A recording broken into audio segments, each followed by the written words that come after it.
Hi all, welcome to I+. ഞാൻ അക്ഷര.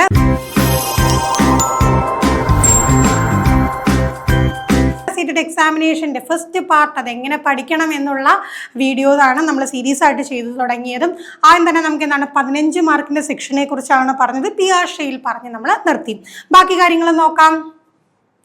Vygotsky വളരെ ഇമ്പോർട്ടൻ്റ് ആയിട്ടുള്ളൊരു വ്യക്തിയാണ്. പരീക്ഷാ പേപ്പർ എടുത്തു കഴിഞ്ഞാൽ വൈഗോട്സ്കിയുടെ പേര് എവിടെയെങ്കിലും കാണും. അതിപ്പോൾ സീറ്റഡ് എക്സാം ആവട്ടെ, കേട്ടിട്ട് ആവട്ടെ, നമ്മുടെ പരീക്ഷയുമായി ബന്ധപ്പെട്ട ഏതൊരു സിലബസിലും നമുക്ക് വളരെ ഇമ്പോർട്ടൻ്റ് ആയിട്ടുള്ളൊരു വ്യക്തി തന്നെയാണ് വൈഗോട്സ്കി. ഏത് തിയറിയാണ്? സോഷ്യോ കൾച്ചറൽ തിയറിയാണ്. ലേണിംഗ് ഒരു സോഷ്യൽ പ്രോസസ്സാണ്, സാമൂഹിക പ്രവർത്തനമാണ് പഠനം എന്നുള്ള രീതിയിൽ പറഞ്ഞു. പിന്നെ എന്താണ് സോൺ ഓഫ് പ്രോക്സിമൽ ഡെവലപ്മെൻറ്റ്, എന്താണ് ZPD, എന്താണ് മോർ നോളജബിൾ അതേഴ്സ്, അതൊക്കെ നമ്മൾ പഠിക്കും. പിന്നെ മറ്റ് കൺസെപ്റ്റുകൾ എന്താണ്? Scaffolding and role of language, scaffolding കൈത്താങ്, പിന്നെ ലാംഗ്വേജിൻ്റെ റോള്. അതോടൊപ്പം തന്നെ എന്താണ് കമ്പാരിസൺ വിത്ത് പിയാഷെ. നമ്മൾ തൊട്ടുമുമ്പ് പിയാഷെ പഠിച്ചില്ലേ? പിയാഷയുടെ ഐഡിയാസ് എങ്ങനെയാണ് വൈഗോട്സ്കിയുടെ ഐഡിയാസുമായിട്ട് കണക്റ്റ് ആവുന്നത്, എങ്ങനെയാണ് വ്യത്യസ്തമാവുന്നതെന്നൊക്കെ നമ്മൾ പഠിക്കണം.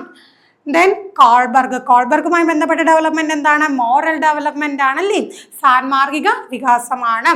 Levels and stages of moral development ലെവലുകളുണ്ട്, ലെവലിനകത്ത് തന്നെ സ്റ്റേജുകളുണ്ട്, അത് പഠിക്കണം. Moral reasoning versus moral behaviour, എന്താണ് മോറൽ റീസണിങ്, എന്താണ് മോറൽ ബിഹേവിയർ എന്നറിയണം. Then criticism of Kohlberg theory, കോൾബർഗിൻ്റെ തിയറിക്ക് കുറേ ക്രിറ്റിസിസം ഒക്കെ വരുന്നുണ്ട്.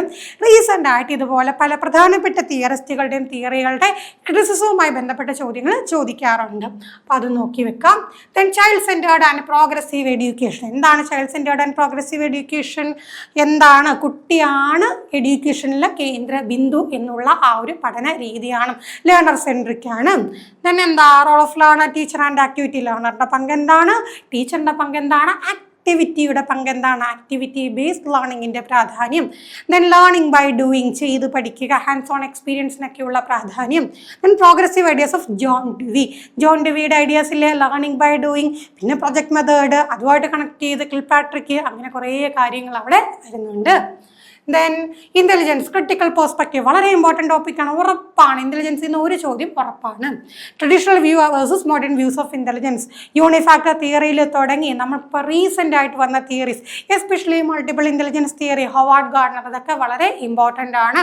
Then limitation of IQ test, പിന്നെ IQ ടെസ്റ്റ് എന്താണ്? IQ ടെസ്റ്റിൻ്റെ ഇക്വേഷൻ എന്താണ്? IQ ടെസ്റ്റിൻ്റെ പരിമിതികൾ എന്താണ്? അങ്ങനത്തെ കാര്യങ്ങൾ. Intelligence as a dynamic and contextual, intelligence ഒരിക്കലും ഒരു സ്റ്റാറ്റിക് ആയിട്ടുള്ള ഫാക്ടർ അല്ലല്ലേ, ഡൈനാമിക് ആണ്, കോണ്ടക്സ്റ്റ് അനുസരിച്ച് മാറ്റമുണ്ടാകും, അങ്ങനത്തെ കാര്യങ്ങൾ ചോദ്യം വരാം.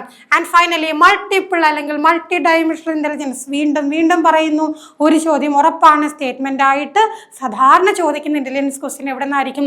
ഹൊവാർഡ് ഗാർഡനറിൻ്റെ ഫ്രെയിംസ് ഓഫ് മൈൻഡ് എന്നുള്ള പുസ്തകത്തിൽ ഉൾപ്പെടുത്തിയിട്ടുള്ള മൾട്ടിപ്പിൾ ഇൻ്റലിജൻസിനെ കുറിച്ചാണ്. ഗാർഡനറിൻ്റെ തിയറി എന്തൊക്കെ വരും? Linguistics, logical, spatial, musical, interpersonal, intrapersonal, പിന്നെന്താണ് ബോഡി കൈനസ്തെറ്റിക്, നാച്ചുറൽ, അങ്ങനെ കുറേ കാര്യങ്ങളില്ലേ, എല്ലാം പഠിച്ചു വെക്കാം. ദെൻ അതിൻ്റെ ക്ലാസ്സും ഇംപ്ലിക്കേഷൻ. അപ്പോൾ ഇത്രയും കാര്യങ്ങൾ നമുക്ക് ഇന്നത്തെ സെക്ഷനിൽ നോക്കാനായിട്ടുള്ളത്. അടുത്ത സെക്ഷനിലെ ബാക്കി കാര്യങ്ങൾ നോക്കാം. Thank you.